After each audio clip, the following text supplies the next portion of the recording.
রোজা আপনি ইফতার পার্টি কেন করতে হবে? ভাই খাইতে গেলে কোনো রোজা রাখা লাগে না, বুঝছো? মারেন, আমার মারে ফেলেন না কেন? মারেন না ভাই, আমার বাইচেছে কেন ভাই? What's up guys, welcome back to my brand new vlog. So কি অবস্থা, কেমন আছেন সবাইকে জানাচ্ছি রমাদান মোবারক। গাইস আরেকটা নতুন ব্লগ নিয়ে হাজির হলাম। আর মজার একটা বিষয়, আমার এই চ্যানেলে কিন্তু আমরা অনেক ভিডিও ছাড়ছি, বাট ব্লগিং এর দিক দিয়ে মানে আমরা লাস্ট এর আগের রমজানে আমাদের প্রথম ভিডিওটা ছিল। তবে মজার আরেকটা বিষয় হলো গিয়ে মাত্র পুরো এক বছরে মাত্র 10টা ব্লগ আপলোড করছি, আর আজকের এইটা দিয়ে মাত্র 11টা ব্লগ আমরা আপলোড করছি মাত্র এক বছরে। আজকে এই ব্লগটা হতে চলেছে দীর্ঘ এক বছর আগে আমরা যে ব্লগটা আপলোড করছিলাম, মানে আমাদের ফার্স্ট ব্লগ, সেটা ছিল রমজান মাসে। এবং আজকের এই ব্লগটা হচ্ছে রমজান মাসে মানে 11 নম্বর ব্লগ। তো আজকের এই ব্লগটা হতে চলেছে সেম রমজান মাসে আমরা ইফতার পার্টি করবো সবাই মিলে। তো আপনাদের সাথে ডিরেক্ট বাজারে গিয়ে দেখা হচ্ছে। যাই হোক, আমরা বাজার করার জন্য বাসা থেকে বের হয়ে যাই। আর আমার একটা ফ্রেন্ডের দোকান আছে, সো এখন ওর দোকানেই যাব বাজার করার জন্য। ইব্রাহিম সাবস্ক্রাইব করার জন্য সত্যি বন্ধু ব্লগ করতেছে এই আমাদের বিখ্যাত ইউটিউবার ভাই চ্যানেলের নাম কি জানি ভাই? আর মানুষ পান নাই।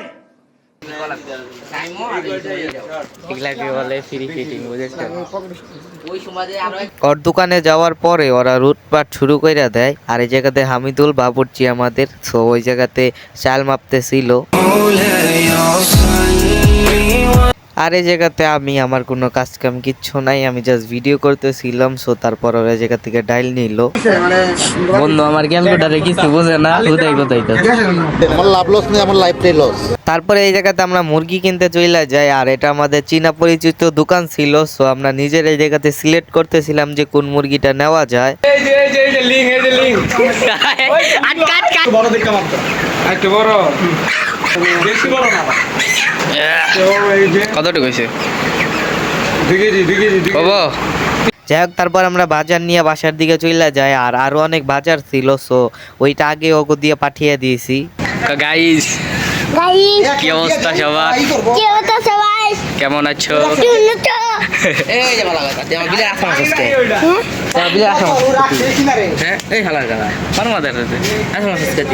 বিলের আসার পারলি মাইরা লাইতালি না। ও কিন্তু রোজা আছে জানো, তুই রোজা না? রোজা রোজাতে রোজা কাহা কাইতে দিব কিন্তু কাইতে দিব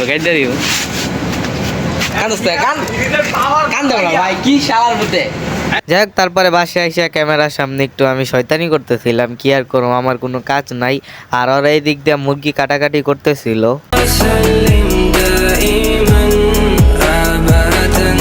যাই হোক, তারপরে আমি আমার ফ্রেন্ড একটা পাতিল আর এই যে এইটা নিয়ে যাইতেছিলাম, এটার নাম আমার খেয়াল নাই, আই থিঙ্ক এটা বড় চামিচ এইরকম কিছু একটা হবে। আমরা পাতিল না বাসায় চলে আইছি। আর আইসা দেখি ওদের মুরগি কাটাকাটি শেষ। ওই জায়গাতে মুরগিটারে ভালো করে ধুইয়া নিতেছে। মুরগি ধোয়া শেষ, এরপর ওরা ভালো করে চালটারে ধুইয়া নিতেছে। আর চালের সাথে ডাইল দিয়া দিছিল, একদম ভালো করে দুইটাকে একসাথে ক্লিন করে ফেলাইছে।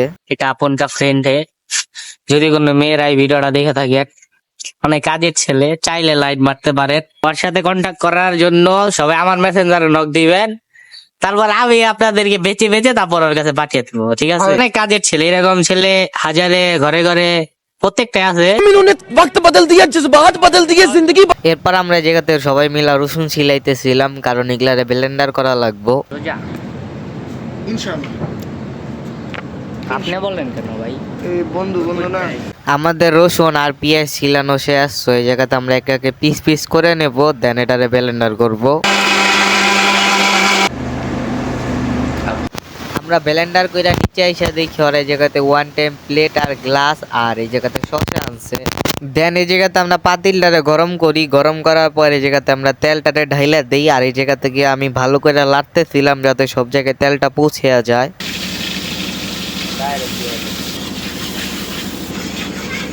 এরপর এই জায়গাতে যা যা মশলা দেওয়া লাগে সো সকল মশলাই দিছি। আর এই জায়গাতে আপনারা কালারটা একবার দেখেন, সো মশলার ভিডিওগুলো করা হয় নাই। তারপর এই জায়গাতে মাংস দিয়ে দেয়, মাংস দেওয়ার পর ভালো করে মাংস ডালেন লাড়তেছিল। আর আমরা এই দিক দিয়ে শরবত বানাইতেছিলাম, যেমন আপেল কাটতেছিলাম, শসা কাটতেছিলাম, এছাড়া আরো যা যা লাগে সেই সকল জিনিসগুলো আমরা কাটতেছিলাম। তো আমাদের ব্লগের নতুন নতুন সদস্য এই একজন আর এই একজন। তো ভাই আপনার নাম কি? আপনার নাম কি ভাই? নাহিদ। এই দুইজন আমাদের নতুন টিম মেট। তারপর মাংসটারে ভালো করে কষানোর পরে জায়গাতে চালটা ঢালতেছিল, আর চালের জায়গাতে মানে পড়তেছিল না, একদম পানি শুকাইয়া চাল একদম পিছনে আটকে গেছিল। গরম গরম পানি এখন ঢেলে দেওয়া হবে।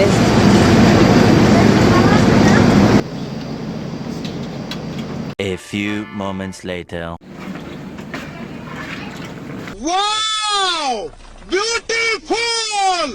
এই জায়গাতে বন্ধু আমার বাবুর চিংড়ি বাদ দিয়ে শরবত খোলাইতেছে। যাই হোক, আমাদের ভুনা খিচুড়ি অলমোস্ট ডান। ওই জায়গাতে আমরা রেডি টেডি হয়ে আসি, আর ওই জায়গাতে আমরা শিখাইতেছিল যে কিভাবে সিনেমাটিক শট নেওয়া লাগে।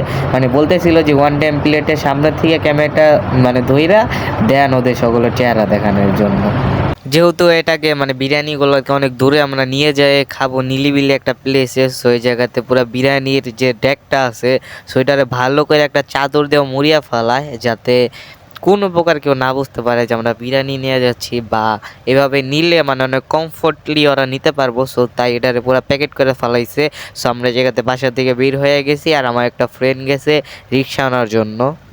তারপর আমার ফ্রেন্ডরা রিক্সা নিয়ে আসে। সো আমরা এই জায়গাতে রিক্সাতে চলে যাই। সো রাস্তার ভিউ আর কি দেখবেন। So let's enjoy some cinematic shot.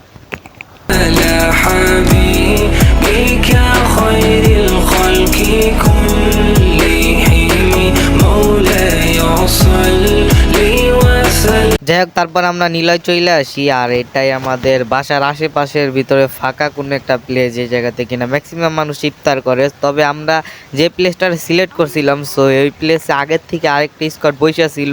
So আমরা ওইটার পাশে আরেকটা প্লেস ছিল খালি, সো ওই জায়গাতে আমরা পার্টি বিছাইতেছিলাম। আর এই জায়গাতে আমরা সকল ফ্রেন্ড যারা যারা ইফতার করি।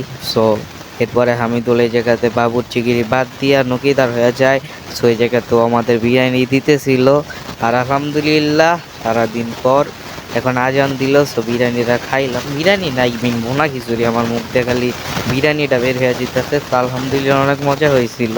আলহামদুলিল্লাহ বন্ধু বান্ধব সকলে মিলে ইফতার পার্টি করলাম, আর খাবার ক্লিপ কি আর দেখবেন। সো কার কাছে কীরকম লাগলো ব্লগটা কমেন্টে জানাবেন। আমি নিজেও জানি ব্লগটা অনেক বড় হয়ে গেছে আর অনেক বোরিং হয়ে গেছে, তারপরে অনেক দিন পর একটা ব্লগ আপলোড দিলাম। সো তার কার কাছে কেমন লাগলো সেটা কমেন্টে জানিয়ে দিতে ভুলবেন না।